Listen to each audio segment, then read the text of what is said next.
What's up, e-ballers? Trust you all are doing well on this Thursday. We're going to do a quick content roundup for this Thursday's update. So let's get into it.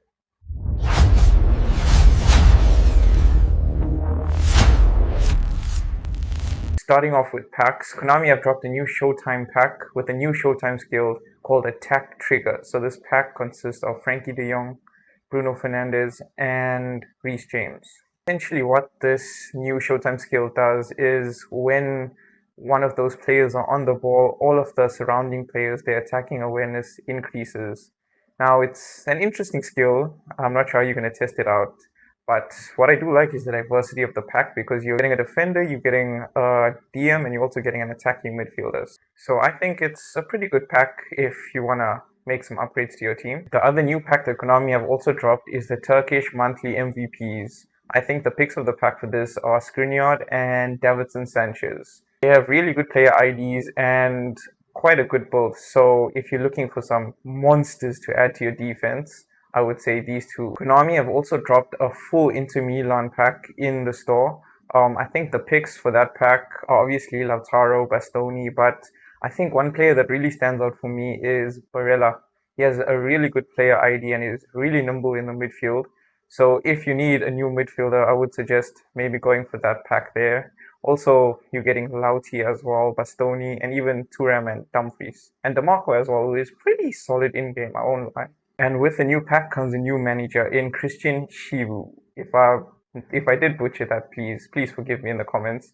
But anyways, he's got 89 quick counter and 89 out wide. Now, in order to activate the link-up play, your centerpiece has to be a cross specialist who's either a left midfielder or right midfielder, and your key man is going to be a center forward who is a fox in the box. Speaking of a fox in the box, Konami have finally released Gabriel Batistuta on console. If you remember last week, I think he was only dropped on mobile and Steam, if I'm correct.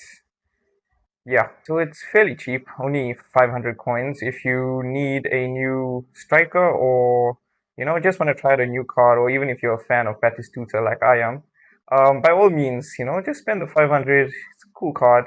Moving on to this week's Player of the Week, I would say this week's Player of the Week is a bit better than last week's. You've got Salah, Tonali, Trent, Luka Modric, Pedro Neto, even Kwanzaa. I think these players are really good. A few of them have really good IDs.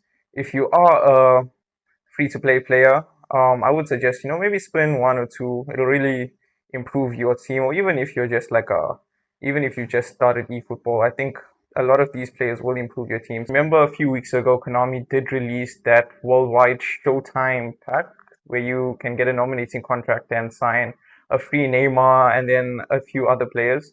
So all you got to do now is play your extra 15 games to make it 45 total in order to get that free nominating contract and pick your Showtime. I'm leaning more towards Neymar because I'm a Neymar fan, I enjoy having a Neymar card. Even though I got the other Santos Neymar, the much younger one, I still enjoy a nice Neymar card, especially one that has blitz color. So I'll definitely be taking Neymar. Let me know down in the comments who you're going to be taking. Last but not least, the new events. So the new events are mostly centered around the Serie A and Italian clubs, more specifically Inter Milan. So for the PvP, for your 50 coins, your free 50 coins, there's Italian clubs. You'll have to use a full Italian club team, or rather any player, as long as they're all from the Serie A. And then against the AI, to get your chance deal, it's also Italian clubs as well. So the more players you use from the Serie A, the better your bonus will be and the faster you'll be able to get your chance deal and have a free spin at the Player of the Week. And there is also a new tournament, remember last week, the Dortmund tournament that ended. So this week we've got the Inter Milan tournament. So it's the same format as the Dortmund one. There's going to be 3 rounds. The first 2 rounds you just play through and qualify. And then the third round will be kind of like a league format in a way, whereby you'll be playing other players, and whoever has the most wins, the most points, and the most goals will go through to represent Inter. So if you're competitive, by all means, send it. And I wish you the best of luck. And that's about it for this week's content roundup. I hope you guys like the video, subscribe, and comment down below. And I will see you guys next week. Peace.